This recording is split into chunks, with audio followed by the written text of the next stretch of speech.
Bien, 6:28 de la mañana y decíamos que mañana se cumple un aniversario de lo que fue el desembarco de las tropas argentinas en Malvinas, allá por el 2 de abril de 1982. Como se cumplen 40 años, hay una gran cantidad de actividades alrededor de este aniversario. Va a haber actividad en Tecnópolis todo el día, desde el mediodía, hay charlas, mesas redondas.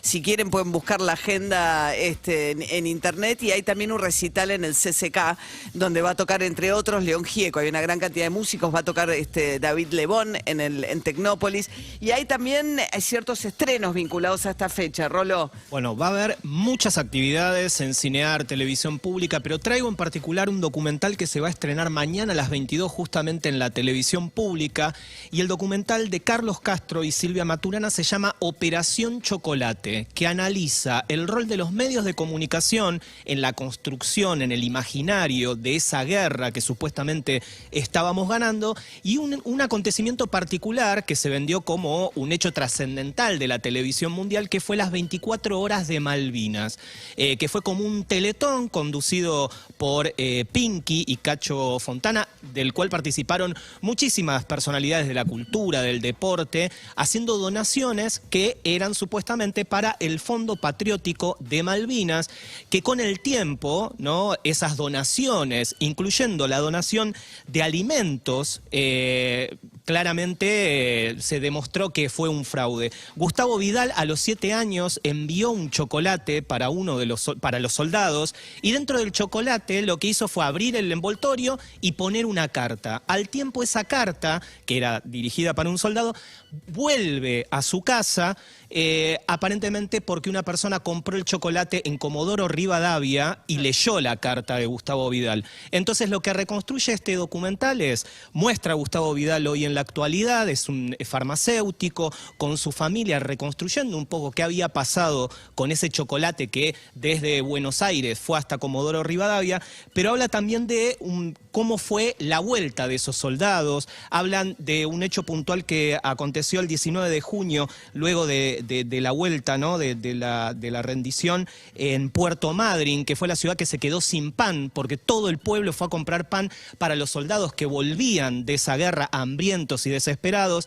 Y lo importante de esta película muestra cómo algunos medios que fueron cómplices de esta épica que se construyó desde los medios, en realidad trataron de empezar a despegarse. Por eso Operación Chocolate, particularmente estamos hablando de la revista Gente, que con esa tapa trató de borrar todo lo que había hecho hasta el momento. Es un documental breve, dura 1 hora, pero es muy potente todas las ideas que confluyen en él y que tienen que ver con este engaño al pueblo, sobre todo a la gente que había donado desde lo poco que tenía, a los famosos que pasaron por esas 24 horas de Malvinas con donaciones de todo tipo. Súper interesante, ¿eh? Vamos ganando, era el lema. Claro, lo que pasa que, a ver, el contexto era una época de dictadura donde primero ya había censura, ¿no? Entonces la guerra estalla, después viene toda la propaganda del gobierno y muchos medios en los cuales Gente tuvo un rol fundamental, la revista Gente, ¿no?, en aquel momento, de azuzar el patriotismo.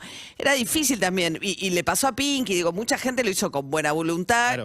Había también como una especie de, ¿no?, de ola de patriotismo donde se confundía también el apoyo a la dictadura. Era un día antes, 2 días antes del desembarco en Malvinas, había habido una manifestación por primera vez muy importante que empezaba a empujar la salida de los militares en dirección a la democracia, y un gobierno frágil en ese momento toma esta decisión, y en un primer momento le funciona como pretendía que le funcionara, que era generando una adhesión popular que la dictadura nunca había tenido, ¿no? Y como todos los medios se subieron, pero eran medios que trabajaban en condiciones de censura, digamos. No, todas las Fuerzas Armadas se habían dividido los medios, o sea, cada Fuerza Armada manejaba a alguno de los medios de comunicación, tenía su representante en el directorio. Lo que hoy conocemos como el ENACOM, sí, tiene sillas reservadas para las Fuerzas Armadas. Claro. Entonces... Sí, y digamos, y esa cosa de explosión de solidaridad. Yo me acuerdo mi abuela tejiendo, por ejemplo, para los soldados de Malvinas, o sea, había como toda una cosa... El tema de las cartas, ¿no? Sobre todo en los colegios públicos se pedía que se escriban estas cartas, pero bueno,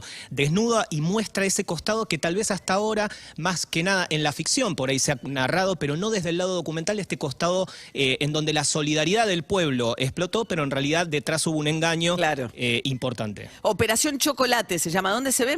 Mañana a las 22 horas en la televisión pública. Ah, ¿y después quedará en algún lado? Seguramente entrará en el ecosistema de los medios públicos. Ah, me dan ganas de verlo, ¿eh? Sobre todo porque ves el material de época, ¿no? Acá la profesora de historia tiene ganas también. Además es un tema que me encanta. ¿Malvinas? Sí. Bien, muy bien. David.